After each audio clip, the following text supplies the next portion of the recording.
So the first question I got is, what led you into the industry? Personal sin choices, other actions, or circumstances? And yeah, it was kind of all of the above. I would definitely say my upbringing desensitized me. My parents were drug addicts. My mom was a stripper. All the girls my dad dated were strippers. I remember being a little girl and playing in one of their outfits and walking around in their heels and being like, "What is a stripper?" And one of them told me, she was like, "Oh, I'm just a dancer, baby. Like, it's nothing serious. I just dance for money." And I remember thinking, okay, well, that sounds kind of fun. Like, I like to dance, but I didn't realize really what it meant then.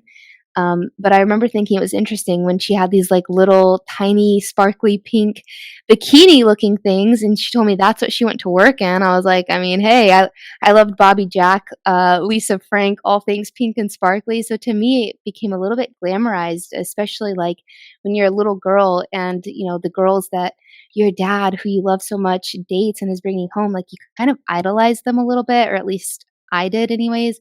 So for me, it became not only desensitized, but almost a little bit glamorized. Like, what does that mean? That sounds kind of cool. And I also knew my dad spent a lot of time in places like this. So I was like, what goes on in there? What is so intriguing? So that's one of those things that led me into it. Another thing is just my own personal sexual promiscuity.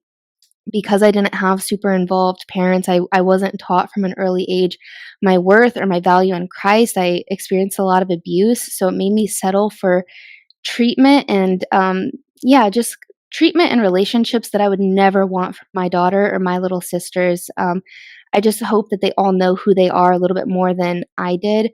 Just nobody taught me, nobody showed me, so I gave myself away in that way because I thought that was the only thing I had to offer, and that's what I had to do to get love. And so I built up a really bad reputation for myself in that, but just giving away my sexuality for free so often definitely desensitized me for when it came around to the point to think about selling that and getting money for doing that. I had already given myself away in that way for so long that when it came to doing it for money, it wasn't a far leap. So the first time I got into the industry, I had just turned 18 years old. I had a full ride scholarship to Indiana University, and I was there for the summer. I was with a bunch of other minority kids. I was a part of this scholarship program that was for kids like me who grew up first generation college students, minority troubled child backgrounds who were really smart in school, but just like didn't really stand a chance going to college, either financially or with their family upbringing.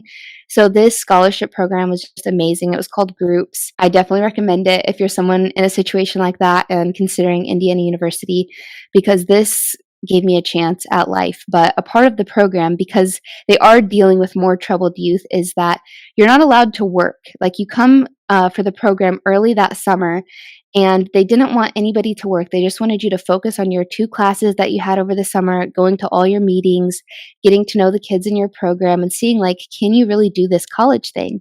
Well, for me, I had such a fear of survival because I had grown up so poor. And now here I am at this beautiful, amazing university, anticipating all the wealthy, prestigious kids that are about to be on campus here in a month or two. And I just felt such a sense of unworthiness and like I wasn't going to level up to what I needed to be somebody who was worthy of being there and stood a chance. And this just goes to show another example of like I didn't have my worth in Christ.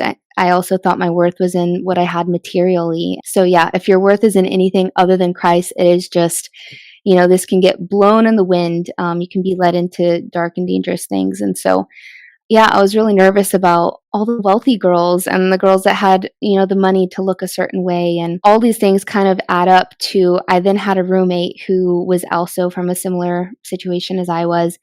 And we kind of talked each other into going to the club for the first time because we weren't allowed to have a job, but this is the kind of job that was like under the table and that we knew we could get away with. I don't know how we did it. I don't know how we snuck off campus, made it back for curfew. Like I was a crazy girl. I don't know how I got away with half of the crap I got away with, but that's what we did. That was the scheme we pulled. Actually, the first time we even considered going to this club, we were just going to Sonic that day. We just wanted some chili cheese hot dogs, so we drove to Sonic and we're sitting there eating our hot dogs and we look over, and I'm not going to say the name of the club, but we're like, "What is that?" And we found out, we looked it up, it's a strip club, and we wanted to go in, and when we walked over there, we found out because we were 18 and not 21, you couldn't just go in for entertainment, but you could go in to dance. And so this kind of planted the seed of like, "Oh my gosh, should we dance? Should we try that?" And I remember at that time, I had just been building a relationship back with my mom again. We've had a really estranged relationship my whole life, and she was in prison at this time. So she's always the most regular and consistent in talking to me when she is behind bars. It's kind of how it works. If you have addict or criminal parents, you'll kind of relate to that maybe. So I remember talking to her about it, and she was like, "That'd be a great idea. You're so beautiful. You'd make so much money." So I'm over here feeling like I have the support to do so. This all goes hand in hand with, so the people who primarily raised me were my grandparents on my dad's side. And my grandma passed away a couple weeks after I left for college and for this scholarship program. And so I just kind of felt like the only security I ever had in life was gone. The only person that I really cared about, making proud or what she thought, she was now gone. It also made me feel like if I ever did need something, nobody would be there to catch me. I mean, I know that's not true looking back, but these were the fear stories I had then, is that the only sense of security I had in the world was now gone. My grandpa had passed away a couple years prior. So all of this, it's always numerous circumstances that paint a full picture. So all of this tied into the first time that we walked into the club. And I remember feeling like a scared little baby deer and like I didn't belong here, but I sucked it up and I got on stage and I didn't know what I was doing. But the thing is, like, old, creepy, perverted guys, they actually like that more, the young innocence sort of thing that we had about us, which just makes me cringe looking back. But I remember feeling such an insecurity, like I'm not a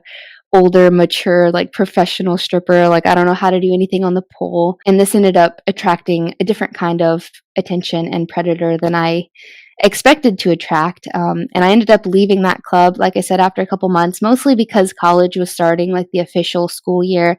And I just wanted to, experience the parties that my peers were and just be a part of normal college things like everybody else got to be. But also because one of the creepy old guys got attached to me and like very possessive and aggressive, and all the girls ended up cornering me in the locker room when I didn't want to go out there and talk to him. And so that ended up being my last day at that club. However, I didn't have a change of heart. It's not like Jesus really like I encountered Jesus and I changed as a person, and that's why I left the club that time. So it was inevitable that I would fall back into those patterns. And I also had gotten a taste of this easy, quick money. So this is what led me into getting the app Seeking Arrangements and seeking out sugar daddies for the first time and ending up in places that I just never imagined that I'd end up. And I feel like with all this happening, it led into me substance abusing like harder than I'd ever done before. I was drunk or high, 3 to 4 days out of the week. And I feel like it was just coping with the things that I had been doing. Yeah, that became my life. I had like this secret life behind closed doors and in the shadows. And then I was the college girl, partying with the other cool college party girls when I was out in public. But there was other things I was doing behind the scenes to keep up with that image and appearance that I wanted to have. What ended up getting me out of all of that the first time was I got in a relationship with a guy. This could be a future episode, so I don't go into it too much in this one, but I did end up getting engaged to somebody and I wanted to change for him, but I still didn't have that true change of heart myself. So like that same person was like there, and I was fighting to be a different person and change for a relationship, but it was really hard and I was doing it on my own at this point because like I said, nothing had really changed in my heart.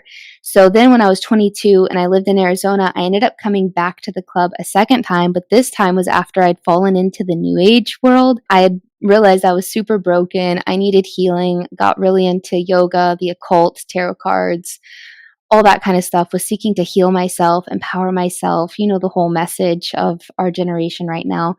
For those that aren't following Christ, it seems to be a very similar voice. They're doing the astrology and the crystals and healing yourself and manifestation and taking your power back. Like, I don't know, all of these little things I'm saying might trigger a similarity or like something that you've noticed people saying because it all kind of falls into the same belief system. So the second time coming back to the club, I believed that, I was the goddess. I was taking my power back. I was healing and helping others heal.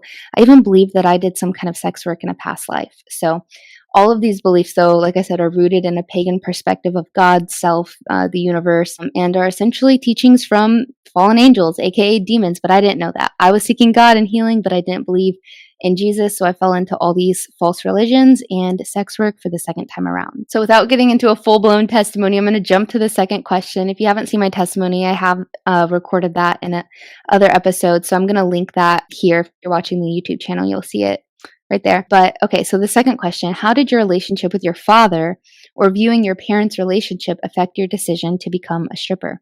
So, like I said, my dad dated strippers, and he was abusive to them and to me. So I just felt like I was nothing, like I had no worth. And so, if you feel that way about yourself, it's really easy to give yourself away in those intimate ways sexually and end up in this line of work. A lot of women who have trauma or have been abandoned, abused, it's really common to see women like that in the strip club.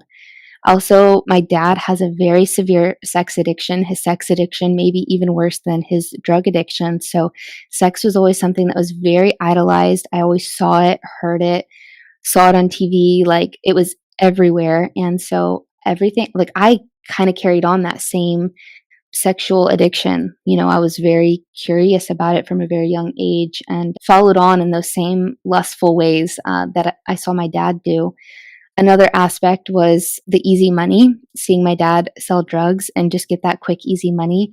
That was probably the most appealing part to me was that. And then the big thing, like I said, just never being taught my worth or value in Christ by my parents. So all of those things are major contributors to me winding up in this line of work.